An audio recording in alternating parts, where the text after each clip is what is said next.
The ACN podcast is made possible thanks to the generosity of our listeners and sponsors, including the Agile Alliance. As a nonprofit membership organization, the Agile Alliance is an excellent resource to help you along your Agile journey. To learn more about the Agile Alliance and our other sponsors, as well as how you can become a sponsor or supporter of our show, please visit acnpodcast.org for more information. And thank you for your support.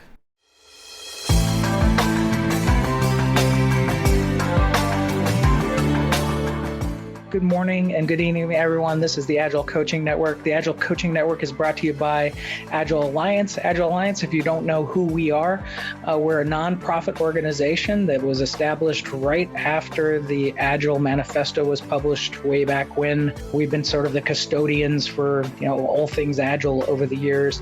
Because we're a nonprofit organization, we're not trying to go bias one particular method or one particular set of way of approaching Agile. We're actually looking at this as a broad scope. I know that I've had a couple of feedbacks on some of the previous podcasts that, Ray, you should have called out, this person because they're practicing this and this thing that they're practicing is not the greatest thing in the world. That's not our point here. The point is to have a conversation about those methods. People are using them, so therefore get some value out of that. That's good. I'm not here to be the judge of if you're not totally at the Agile top end of the bar or at the bottom end of the bar. Normally on this call, we start off with something called the Agile Narrative Project. This week, we're going to do, actually this month, I should say, we're going to be doing something a little bit different. And what we're going to do is going to talk about this concept of flow. And for people, if you've looked at the original sightings back in 1975, and I pulled this off of the Wikipedia article about it, that if you look at creating flow in organizations, and I know Agile organizations all the time talk about how do we create flow. And I thought that the diagrams that were drawn back in the 1970s were actually pretty good about talking about the fact that if the challenge is too great, then the anxiety level within the organization is too high, or it might be my own personal anxiety, and that affects flow. And also equally, if your skills are quite high and you're given a task that is something you've done for a lot of time within your own work, you might hit this sense of boredom. And so between both of that anxiety and that boredom and that sort of looking at the challenge and the skill portion, supposedly that's where flow takes place in between those two things. And that's where you get into this enjoyment of the things that you do. And flow, if you've never experienced it before, it's typically where you're at your keyboard, you look at your clock, it's 1 o'clock in the afternoon, and you're working on something, and suddenly you look up at the clock again, and it's 6 p.m. and you don't know what happened there. You sort of fluxed time. You've lost a sense of self during that period of time that you were so engrossed in the work. So my question, sort of just open-ended for conversation, is the concept of flow a good one? And two, if it is this something that, how do we achieve this at work when there are sometimes too many challenges or sometimes there's too much mundane work that's in there? Jorg, what do you think about that? Yeah, let me look at that first of all from the perspective maybe of a direct manager. So one thing is, a lot of people have the tendency to ask questions, when are you done? What are you doing? So if that trust is built, and if somebody's working, you don't have to interrupt them. You will get a result. And that's the very first step, because if you're interrupted, you're always out of flow. So having that possibility to just work and get things done is important. And to me, the second thing that makes this so valuable, if this flow is directed towards the target of what the team wants to do, everybody will appreciate that next time results are discussed. So that's a reinforcing method to make everybody grow. So yeah, definitely we want to be in that. We can't be all the time because there's all that communication stuff, that understanding stuff, and a lot of challenges, which probably is good because otherwise we wouldn't ever put things together, really. So I think it's a mix, but if somebody has a habit of getting into flow, and sometimes you can see it in the eyes of the person, just don't disturb it. Interesting. Alex, you have a comment on this. What do you think? I've been working with using this flow with different business, and I always put it that every week, like if they can tell when they were in flow, because if not, it's just a good concept that you can understand it easy. But if you don't foment it and they don't realize the activities when they are in anxiety, they can't build more skills, or if they are bored, they can ask for more challenge. And how was the week and how many times they think they achieve the flow. So I push them to think about it, because if not, it's those kind of that it's a great concept. I love Csikszentmihalyi how handled to put it in a chart, but then if you don't have some kind of metrics, that it's hard, but some kind of realization that they are achieving those flows, they don't realize it, and then just used to just complain about the work. No. One thing I used to do with one of my teams is I actually drew this on a board and I asked people to put a dot on whether or not they are anxious or whether or not they feel they're in flow or feel that they're in boredom. And I felt that actually worked out really well for them to be able to, at least for kind of an assessment, to figure out what might be going on. John, what do you have on this? Yeah, I think flow for that's something I've been focused on lately. I definitely think it's something that's important. One thing I think companies and organizations struggle with is the simple question is, how long was something going to take to get done? And it's, they can't answer that fundamental question about throughput. And if you can understand how long something takes to go through a system, like how long your team processes it and how long it gets done, then you can start using that information to forecast basically how future things can be done. So I think we have a tendency not to focus on flow as much as we should. I think it's definitely a great topic. Well, cool. One thing that I've been really trying to focus, I've got a relatively newer team that's been together for many years, is trying to get them to focus on WIP, because I think that these two are very, very closely joined together. Because if you keep the WIP down, you can really get the flow can really start to go, because you get people to focus on one thing at a time. I think it really makes a big difference. And that's kind of, how I see this, with the flow. And I think this is an excellent topic, and I'm anxious to hear more about it. I use a form of bullet journaling, personal Kanban, and the whole point of it, and because I'm pretty much independent working remotely, I know that I need that tool in order to not overcommit myself and make those challenges so overwhelming.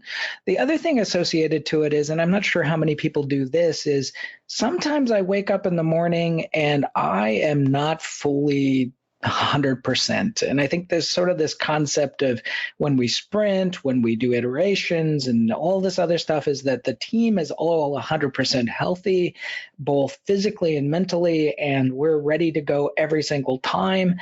And there's just sometimes you get into work and you go, my gosh, I am not fully here. And that anxiety level then goes up because I'm not fully here. And that, I think, sometimes we don't really fully acknowledge in the work that we're doing. Brian, what do you have? Hi, Ray. How you doing? Doing well.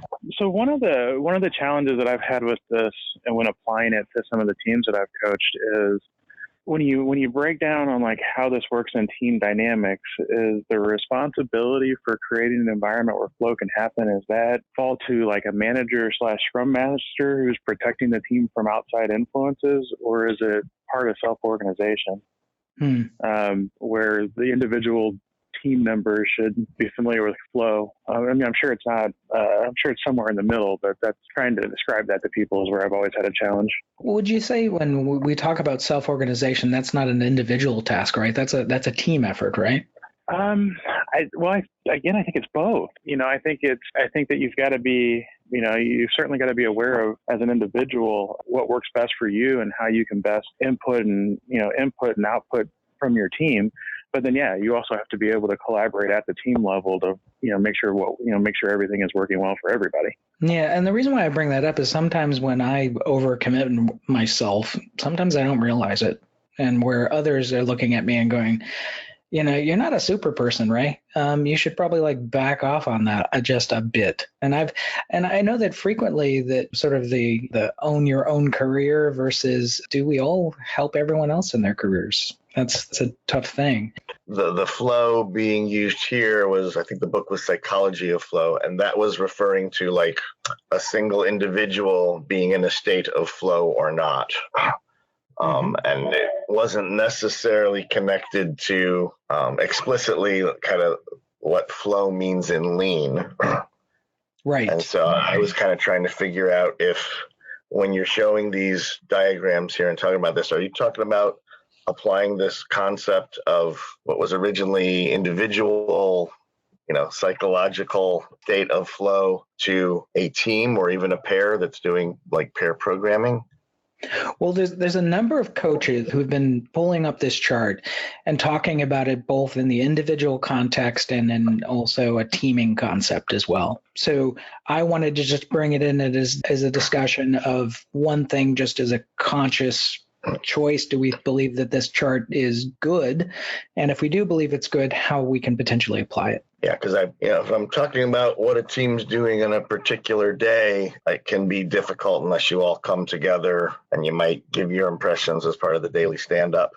I have seen this sort of thing used in a group setting during a retrospective or a sprint review, or especially during like a sprint planning session where they do this kind of checkpoint. And I've seen it work particularly well in those because people will, when they feel empowered, can say something, oh, I think, I'm getting more along the lines of, this part of the horizon over here.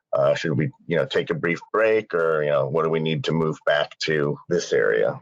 Okay, so as a retrospective tool, just being able to gain sort of knowledge of where we were at for that last sprint. Yeah, I fully agree. Could even be more applicable to like the sprint planning or the sprint review. Okay, yeah, no, fair clarification. I agree. Spencer, how about you? What I'd like to talk about is I've used this before, and I've seen that shaded area called the flow zone. And one of the things that I've observed is that when you have high anxiety or boredom, then your context switching is quite high also. So it impedes your ability to get work done. Yes, I have seen that as well, and just even in my own personal work. Mm-hmm. So this, not in this particular chart, but when I see it, it's just intuitive. It's right there. And how I would like to use it is like intuitively, I have been using it personally for myself anyway, because as a coach, as a person who is trying to drive transformation, we do a lot of busy work.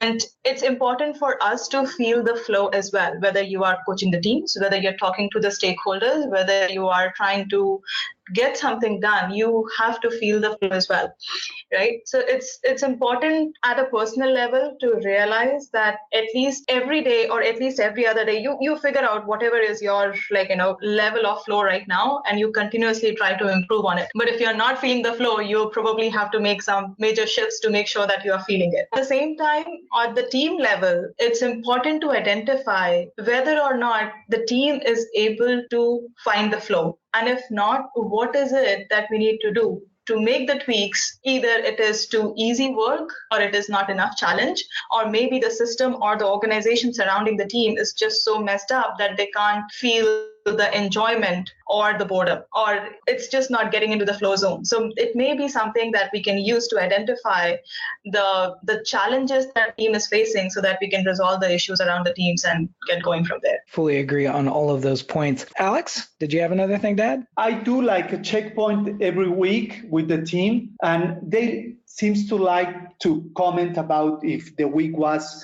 in a flow. As another participant said, it's like the personal flow, but then I put like a chart like, okay, raise your hand and how many on the flow. So we try to figure out how was the week and how many hands were in the flow. And actually I do the same with the physiology that you talked before about how they are doing with if they are tired or how was the week with energy, etc. Mm-hmm. And at the end of the month, and when they have like some time to reflect on this, if we need to address with some ideas to how to handle, we do it with the information that we have like for each week. Sure. Yes. One thing that we used to do is we had outside of the area where the team would go in, we had a bucket of white ping pong balls and black ping pong balls. And if you were anxious, you dropped the black ping pong ball into this bag. If you were thinking you were doing great, you put the white ping pong ball in. And so by the end of the day, anyone can walk by the room and kind of measure the anxiety in the room, which once there was one time we went by and there was nothing but just black ping pong balls in this bag. And so as a manager and a coach, we actually took the people and just went out and had some ice cream.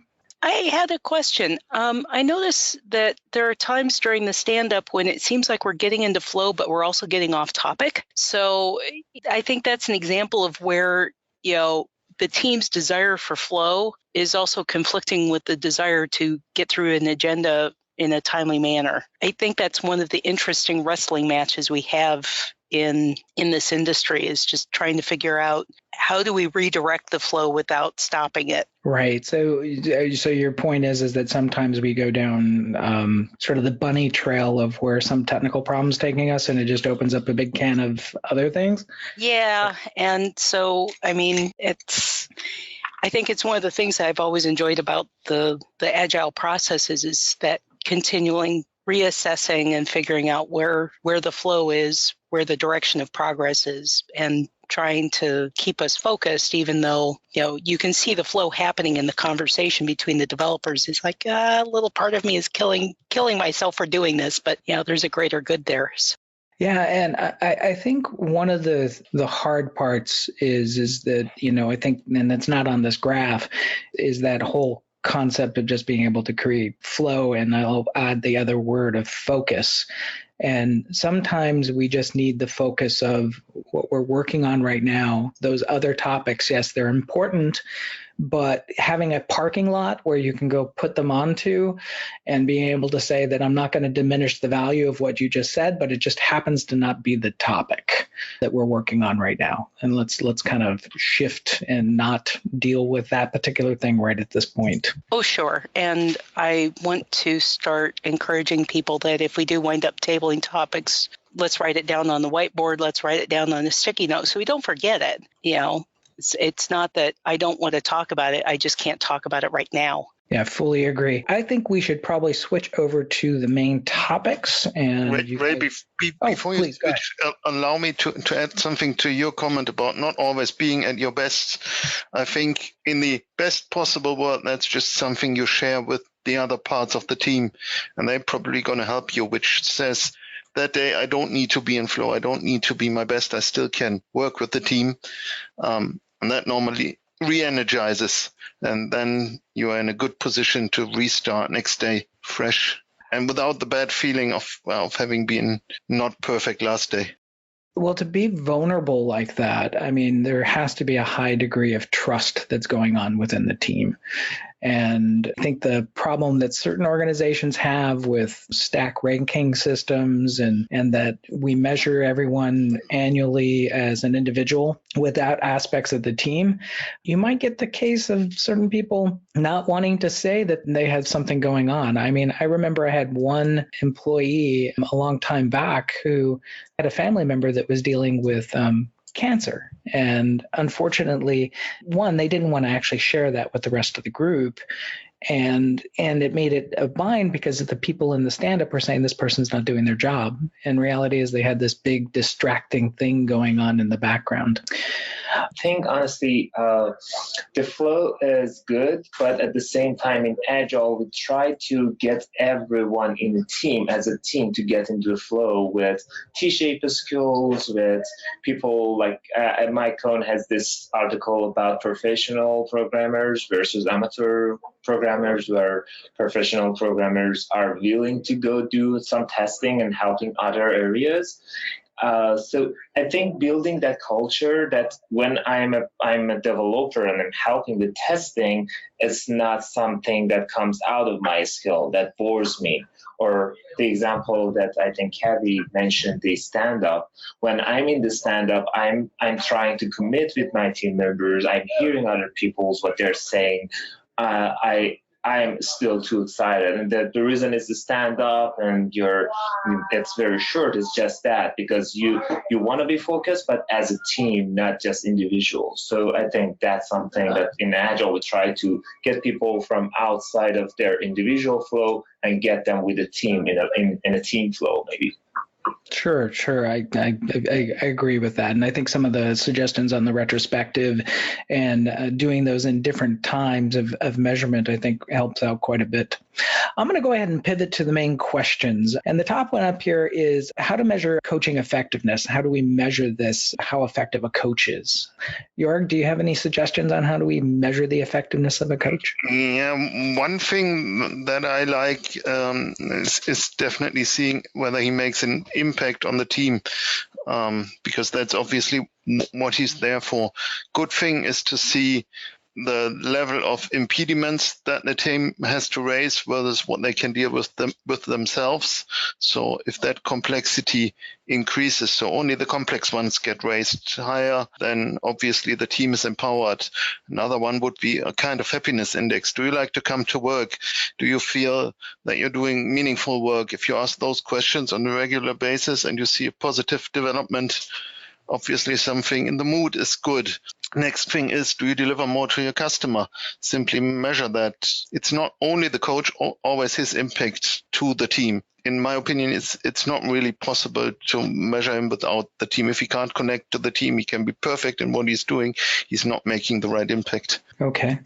Raven, what do you have? Let me just say, Ray and team, that I don't like a lot of measurements. Let me just say that I'm not a fan of it. Now, I'm a fan of understanding the budget. I'm a fan of creating revenue. But when it comes down to agility, I'm not a fan of always having to build some type of metric on whether or not an agile coach or a scrum master is doing their job. Whenever I'm posed with this question, I always want to steer people towards, getting the input of the team members. If you want to know how I'm doing, let's have a conversation about it with the people that I support. As a servant leader, I am helping the product owner. I'm helping, if I'm an agile coach, I'm helping the scrum master. I'm helping the team at large. I'm helping the organization. So if you ask the team members, what have I done? What were some of the issues that we were having prior to me coming on board, and have some of those things been eliminated, then maybe I'm actually, doing my job. Maybe the team is more happy and more productive, more psychological safety environments have been built since I've arrived. And so I would say, go back and talk to the people that I support. Absolutely. Sure, and that 360 feedback type of thing inside of it, I agree with that. One of the other aspects, and I had this discussion with a senior vice president at my former company one time, because they were asking, how do we measure coaches? And I asked the question specifically of them, well, how do you measure yourself? How do you measure leadership? And how does your review look? And that person got mad at me because they couldn't answer that question really effectively. Brad, what do you have? I just, anytime the dreaded M metric or measure word comes up, you always have to think about, for whom or from whom. As a coach, and often I act more as a organizational coach rather than a team coach, I'm certainly interested in, ways that I can come up with to maybe get feedback or ask folks to fill out maybe a little survey or some kind of thing that goes just to me, because I'm interested in those kinds of things. But when, I forget who was speaking before, talking about when it's outside the team or other levels of the organization, and you're talking about applying the measures or metrics that way. To me, that's an entirely different question and possibly an entirely different set of measures. I agree with that. Don, what do you have? So actually, one of the big points that I wanted to stress on that presentation, it was actually Agile 101. For a bunch of people that are still, unfamiliar, they don't think they're practicing Agile correctly. And you always have to get into that qualitative versus quantitative measurement and expressing the differences between those two, like being able to measure the dopamine in someone's system versus being able to measure how happy they really are. And it's important that people understand that there are qualitative measurements, like how happy is your team, or how happy is your leadership, and how effective is that communication. And it goes beyond the accelerated product increments or how often you're releasing. So that's one of the big things that I love to stress, is that they may have their quantitative measures, but they have to expect some nebulous or ambiguous measurement as well. Agree, and I think one of the things I've had great leaders around me, and kind of gets into that question of when we opened with the flow conversation, is that when somebody taps you on the shoulder and, and I'll use the sports analogy, and says you need to come out of the game and just be on the bench for a bit and rest up. Leadership sometimes will not be glued to productivity, because if you keep playing your best player all the time, they're going to get burnt out.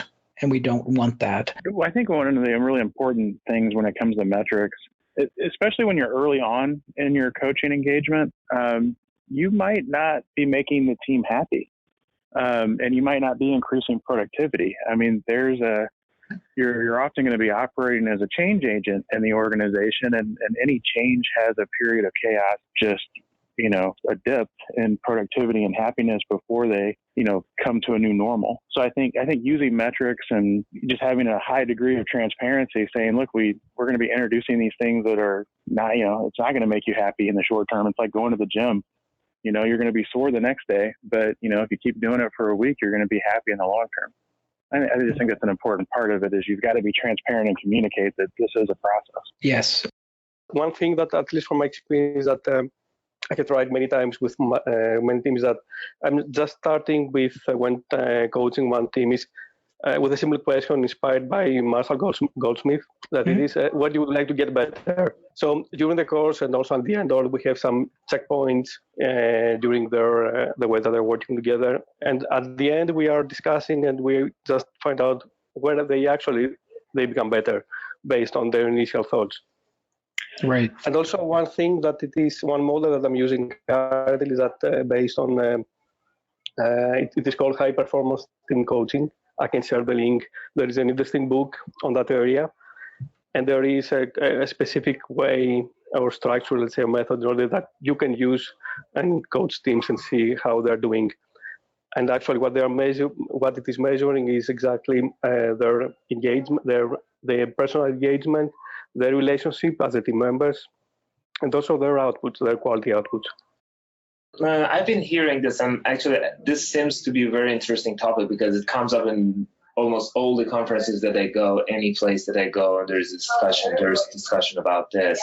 And I hear this, like, we don't need metrics, we shouldn't do measurements. But one thing about Agile is you should always try something and fail fast. And you cannot fail fast depending on asking people, because sometimes like just qualitative asking, like going to that one person and asking if you're happy or not. So you should, it's very hard, especially when it comes to qualitative metrics. You want to be really doing some research, try to find some metrics that can show you some feedback. And I think like it's necessary to do that to be able to fail fast if you want to, because without that, you might go on and you have no idea if it is actually working. The new practice that you're using, the new pivot that you did as an Agile, you need to always do those to get better. And without metrics and measurements, I'm not sure how you could get better. Well, I believe that there's always some metric that you can put on yourself. But the one thing that I found is that be consistent with the fact that you understand that it's a goal, and goals are what they are. They're something to achieve and to reach. And I came from an organization that had a packet of metrics that was, 600 metrics to measure teams. And that was just ludicrous, versus if you're not working on it, stop measuring it. If you are working on it, put a measurement on it. I think that always works out quite well. Melanie actually put into the question comment that she said that also the Tuckman cycle is an excellent in regards to measuring of teams. And I've used Tuckman over the years. One of the things that I've noticed is a lot of people don't understand Tuckman from the aspect that anytime that you add new team members, you're going to be in a reforming situation. So someone told me a long time ago, well, if a team's not working, you should break them up. And my take has always been keep a team together until they get it right to allow that whole Tuckman model to work. I'm going to go ahead and pivot to the next question. The next question is, what is the project management office's role in Agile methods? You are given part of a PMO. I think you used to run one, didn't you? Yeah, not completely, but I've been in that situation, and I've even long time ago worked with Microsoft projects, so I can a bit relate to those waterfall project management offices. And actually, their role can be a very strong one, because first of all, they can be a very good bridge between teams actually changing and delivering results and top management, which is very anxious about not getting what they want. Because if you have a project management office that at least speaks the language of the organization and on the other hand sees the project results, that's sometimes a very strong thing to reinforce that actually we see that those people are doing Agile. We ourselves are not doing Agile, but actually our projects are getting finished faster. So something must be there that's worthwhile growing. So for bottom-up change, they can be an enabler if you manage to get them into an ally that doesn't feel threatened. And very often you just can do that by reducing their anxiety by just sharing results as often as possible, because that's something they very often don't get. Obviously, they can be a big hindrance if they want to protect their jobs. Then just tell them that you need a lot of smart people that care for the products in Agile as well as in any other method, actually, that they might make a bigger impact working as Scrum Master, product owner, you name it, whatever the setup and the role. There's people who can look at the old product are always extremely valuable. So there's probably a lot of potential. So get them to join you. Brad, do you have something to add? I'm perhaps more of a fundamentalist mindset there. If you get all purist, then project is a dirty word in Agile and management is a dirty word, and my goodness gracious, if you put them together, then it's like 4 times as dirty. Yeah, the reality is the PMOs are there, and you have to be able to work with them.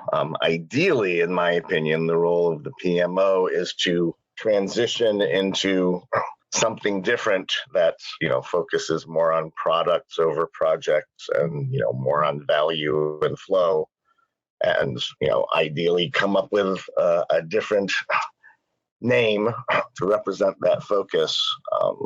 Some call it a value office or an agile management office, but that's just the name.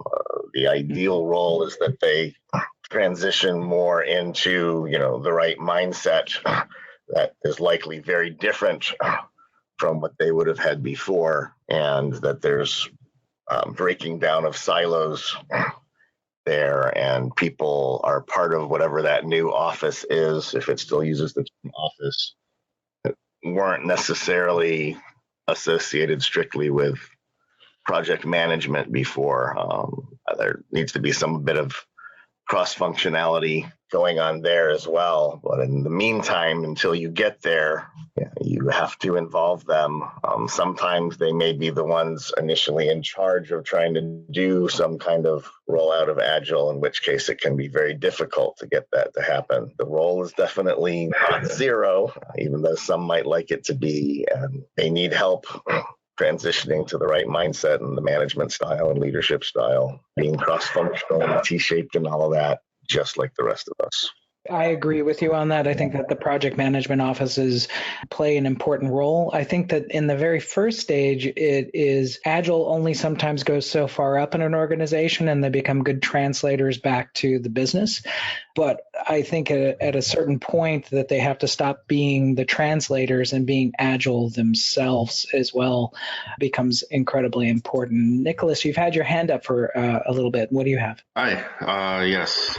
So I actually am in a role as an Agile coach within the PMO. And so it's been interesting. I've been doing it for about 5 months. And previous to that, I've always worked on delivery teams as a Scrum Master and an Agile coach within the other companies. So what I can say is that the number one challenge here really is convincing senior management about funding for Scrum teams or any type of Agile teams, and the way that they should view what we talked about a bit before, the metrics, what metrics are appropriate if there are any, provide context for those teams. So you're really working, at least the way I view it, is you work on behalf of the teams to get, one, funding, number two, translate what they're doing to senior management and other stakeholders at a much higher level. So I work in a very large organization. It may not be relevant for a smaller, but in a large one, I don't know that role is ever really going to go away. And I think there's a lot of value there. I'm also able to, within the PMO role, reach any part of the organization for coaching, whereas if I was in some department or something like that, then I may not be able to do that. But as soon as people ask for help, I'm able to point them in the right direction or help myself as a coach. And just navigating the budget is enough work that you can take on to really add value to certain Scrum teams. That's my view on that. Well, thank you for that. Ron, what do you have? So we're at our company, we're actually taking a different approach. We're actually decommissioning a PMO. We have a coaching team, and then we had what we were calling a PMO platform team, which is the team that was supporting Jira and some of the other tools that we use. And so what we're doing is we are rebranding and combining those two teams into what we're calling an agility enablement partners. And that includes the coaching services and the mentoring and the training, and then also the tools that support those teams. So we're doing away with the PMO name, but we still have a team or a portion of our team that's going to support the tools that the Agile teams use. So we'll see how that goes. I'm kind of curious because I've seen other situations similar in the collapsing of that. How are you going to, since you've got these different roles within there, how are you going to sort of socialize the group together so that they feel like they're one team versus, here's the PMO, the original PMO clique, and here's the, Agile coaches clique? Mm-hmm. So a couple things.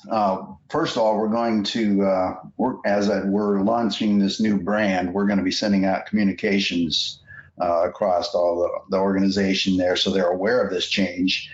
And then in terms of, we've already had some work where there's been some collaboration between the two teams on work that's needed to be done. But we're also going to physically move those two teams together. So we're kind of rebuilding some of the layouts, some of the workspaces, and we're actually going to put the two teams and co-locate those together.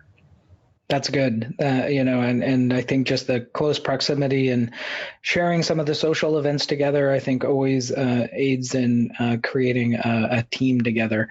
And I think that the dissolution of the name, I was a part of one of this organization that did something, it was kind of hokey, where we burned our old business cards and we had new business cards made and all of that. But there are some rituals that I think you can play that help to put together. I always like to put people together on problems, and take an old PMO person and an Agile coach person, put them on a problem together, and there's a nice bonding that takes place when you solve a problem together. Yes, and for those, as we're getting away from a project model and more into a product team model, those project managers that are still out there, we've actually brought CSM training in-house and having it conducted on site. And so we're running those folks through that training to see if they actually would be a good fit in a Scrum Master role. Yeah, that's really good. I actually, what we made it a point to do is actually to bring, if you're a senior leader, you've had to play a Scrum role in the past. Yeah, this is Janine. So my title is actually Agile Program Manager. Oh, okay. So part of my responsibilities is as an Agile coach. From a program manager standpoint, I will run the Scrum of Scrum meetings and also have set up a Scrum Master community of practice. I look at my role as an not a process cop, but a process guardian as a program manager. Nice. I like the way you frame that. So we are almost getting close to the top of the hour. Are there any last minute comments on this particular question? Maybe just to share on the best practice of unifying the team. What sometimes helps, and yeah, it's just that visual and identification thing, but ask them to create a logo. If they all have that same badge and they all have agreed on what the meaning of those signs is, and why they pick the name, that can make a big impact, and it always has a visibility within the organization, and people ask questions. Fully agree. Let's go ahead and wrap up. If you guys want to be in an event where I am at and have a conversation together, I'll be in Chicago next week for the Agile Testing Days. It's a great event. The Agile Alliance actually has a booth there, and if you're not an Agile Alliance member today and you actually stop by that booth, I will give you a free membership for a year. If you are an Agile Alliance member currently and you want to go to the event in Chicago, there's a 20% discount. You just have to go up to the agilealliance.org with your login and go to that event, and you'll get that particular code.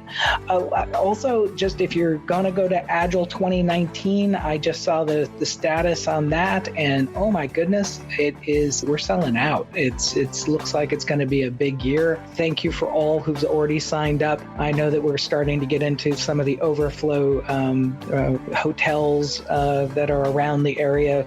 It looks like it's going to be a pretty big year. I will be running the Business Agility Lab at Agile 2019, along with a few other people. We're also looking for volunteers that can come in and help us out with that. So if you're going to Agile 2019 and you want to devote some time for what we're going to do at the Business Agility Lab space, you're welcome to contact me directly, and I will get you all connected up. With that, let's go ahead and close the month. And, it's always the saddest moment. It's just because I enjoy this call so much. I hope you guys have a really great month, and I look forward to talking to you all soon.